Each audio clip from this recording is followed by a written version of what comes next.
Հարգարժան նախագահ, հարգելի գործընկերներ, սիրելի հայրենակիցներ, հիշեցնեմ, որ մենք քննարկում ենք հեռուստատեսության և ռադիոյի հանձնաժողովի տարեկան հաղորդումը։ Ցավում եմ, որ պարոն Խաչատրյանը գնաց, պարոն Խաչատրյան, եթե լսում եք ինձ, նախանձում էիք պարոն Կոնջորյանին և տիկին Կարապետյանին,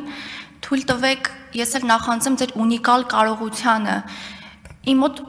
ազնիվ տպավորություն է ստեղծվում գնալով և խորապես համոզվում եմ, որ եթե մենք նույնիսկ այս ամբիոնից քննարկեինք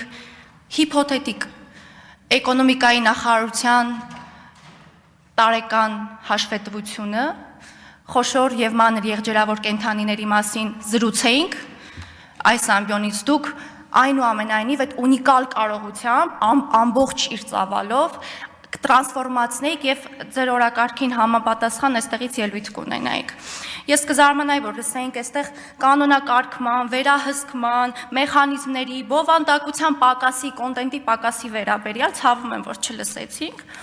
Եվ պարոն Մինասյանը, քանի որ Գյումրիի մասին խոսեց, գայթակղությունը շատ մեծ է չանդրադառնալ այս թեմային։ Պարոն Մինասյանը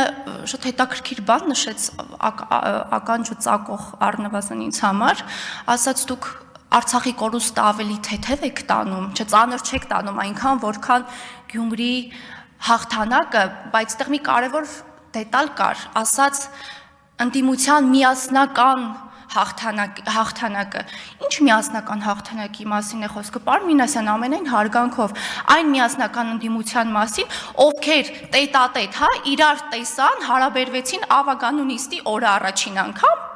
այդ միասնականության մասին է խոսքը, կամ թեկնածուներից մեկը, պարոն Մարտուն Գրիգորյանի ներկայացուցիչը նշեց, որ դե ձայները տվել ենք, բայց մենք կապ չունենք դե այդ մարդկանց հետ կապ չունենք, տվել ենք, բայց չենք ճանաչում։ Սրա ինչի մասն է խոսքը, սրա մասին, միասնականությունը ձեր։ Եվ հետ գալով պարոն Հակոբյան, իմ հիմնական խոսքին, ես քանի որ չհասցրեցի հարց ուղղել ձեզ, տեսեք, ձեր զեկույցում նշեցիք, որ եթե չեմ սխալվում, ինձ կուղեք, 5 դիմում եք ստացել, 6, որից 4-ը, եթե չեմ սխալվում, վերաբերելի չեն եղել ըստեյության, վերաբերելի չեն եղել հանձնաժողովի գործառույթներին և հետևապես քաղաքացիները հասցեագրում են և իրենց խնդիրները ուղղում են այլ հարթակներում,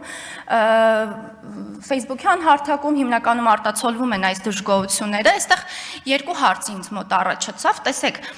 մի կողմից տպավորություն է ստեղծվում, որ գուցե կոմունիկացիայի բաց ունենք, այսինքն քաղաքացին չգիտի ուր պիտի ուղղի այս հարցերը և մյուս կողմից կարող եմ ես թույլ տալ եզրահանգել, որ վստահության խնդիր ունենք